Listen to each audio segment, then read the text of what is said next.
We've also got a former NBA player with comments about the NBA Finals in general, and that would be Gilbert Arenas, who was on the Dan Patrick Show. Which you can hear on many of these Fox Sports Radio affiliates. And Gilbert was asked a very simple question by Dan Patrick, and it sounded like this. 10 years from now, we'll remember these NBA Finals for what? Nothing. Nothing.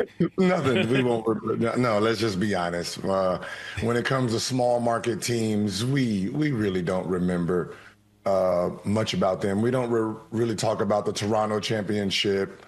We don't really talk about the Bucks Giannis championship.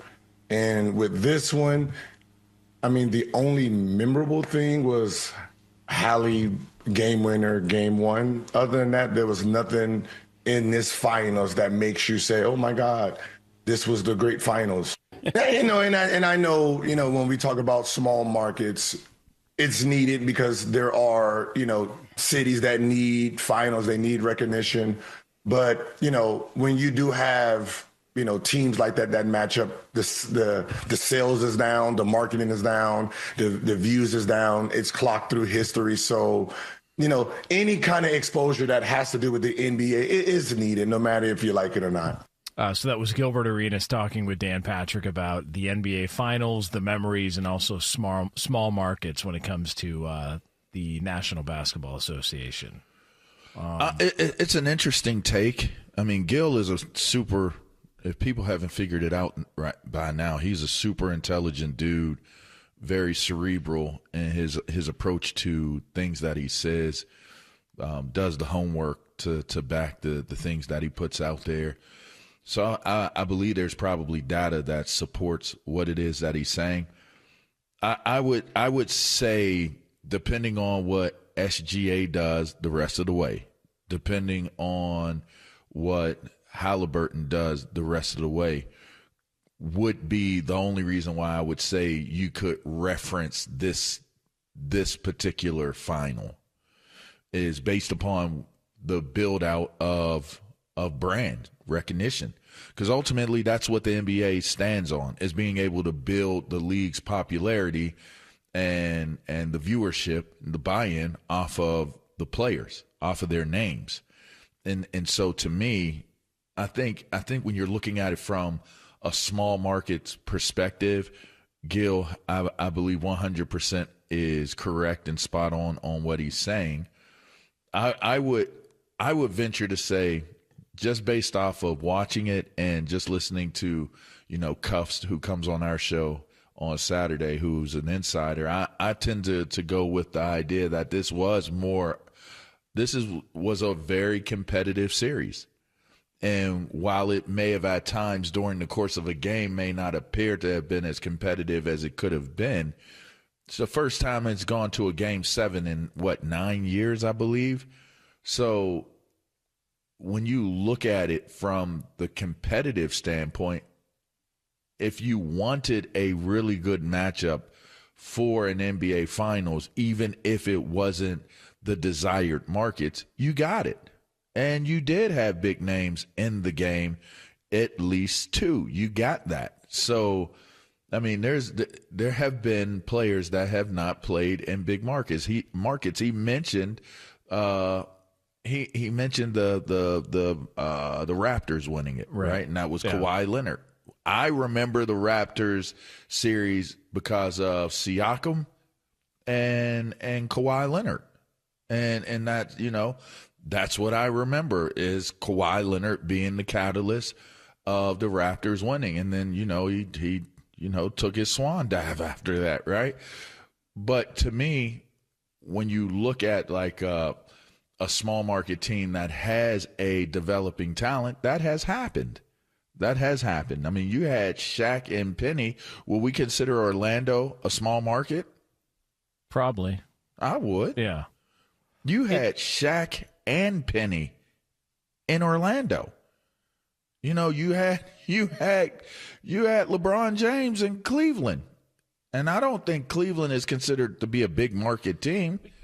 maybe decent, but not big market. You know what's interesting about it when he makes the comments talking about small markets? It just reminds me that the NFL, it's its own ecosystem. Yes.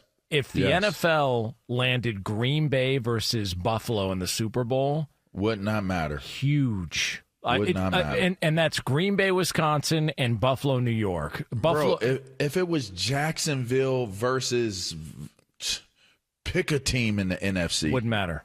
Wouldn't matter. Doesn't matter. And it just wouldn't matter. Like you see these problems, and not that, because the way Gilbert explained it and the way he laid it out, it makes a lot of sense. I get where he's coming from, but it's almost like the NFL has created a universe to its own that, we don't care if you're from Buffalo. We don't care if you're from Kansas City. Oh, Green Bay? Sweet. Doesn't matter to us. Like, those are preeminent franchises that you look at and go, if you could land them in a Super Bowl, that's a big deal. Like, if you could land them in a championship game, that's a big deal. When Buffalo plays Kansas City, come on. Like that's what everybody's looking forward to. That's why those matchups have mattered for so long. And it reminds me yet again the gap and the difference between the NFL, to where they're not worried so much about market size from the standpoint of, dude, do you have great players? Do you have a great team? Man, if Cincinnati could get to a Super Bowl, you mean to tell me that wouldn't be a huge get for the NFL to get Joe Burrow on that stage again? They did make it to the Super Bowl. Yeah, like if they were to get back there, to get him again in the Super. And that was a big-ass game, because it was like, can Joe Burrow, climb that mountaintop? It was the one thing, again, that I think that the NFL has been able to do so well, and I think they're head and shoulders above everyone else, is their storytelling. Their ability to storytell, connect the storylines to the league, to the players, to the franchises, to the communities. You still have very, very loyal NFL fans versus just NFL market. Yeah. And I think that that's the difference. Do you have very, very loyal NBA fans and very loyal NBA market? Yes, you do. But it's just not as large. It's just not as appealing for one reason or another. And I'll say, I believe because the NFL has been able to create such great storytelling and storylines. I mean, starting with NFL Films and the Sable family, and what they've been able to do, and being able to build such a strong foundational fan base. It is passed along. The culture is passed along from generation to generation through tailgating. Like, you don't tailgate for basketball games, do you? Like, there's just a different, to me, a different culture that surrounds football versus other sports. And because you're able to take all of those elements and put them together, I think that it creates the buy-in and the experience, right? It's always about entertainment and the experience. Knowing your demo, I call it DEAL, right? That's my acronym.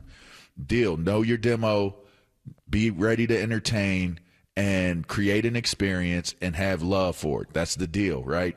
And I think that the NFL has done an amazing job of it. Not that the NBA hasn't. I just think that it's so dependent upon star athletes, upon the names. Like, if it was Jokic in the final and it was Jason Tatum and Jaylen Brown, then now all of a sudden everybody's happy. If it's an old-ass LeBron, you might not even get the greatest of performances from LeBron. But if it's Luka and LeBron versus Halliburton and the Indiana Pacers, it's still a bigger series because you have LeBron James and Luka to draw from. You even have Bronny James to draw from in the series. So I just think that that's the key to all of this. It's the shield is the brand versus the athlete is the brand in the NBA. Yeah, like you don't hear, I mean, like Giannis, for example. God, maybe he wants out of Milwaukee. Maybe they're not doing enough to surround him with enough pieces. Man, like you're never going to hear that story about Patrick Mahomes in Kansas City. He's got to get out of here. Got to get out of here. There's just, maybe they're not doing enough for him. It's like. And by the way, how big a market is Kansas City? It's not. Where is that ranked in the media market? Listen, what about Baltimore?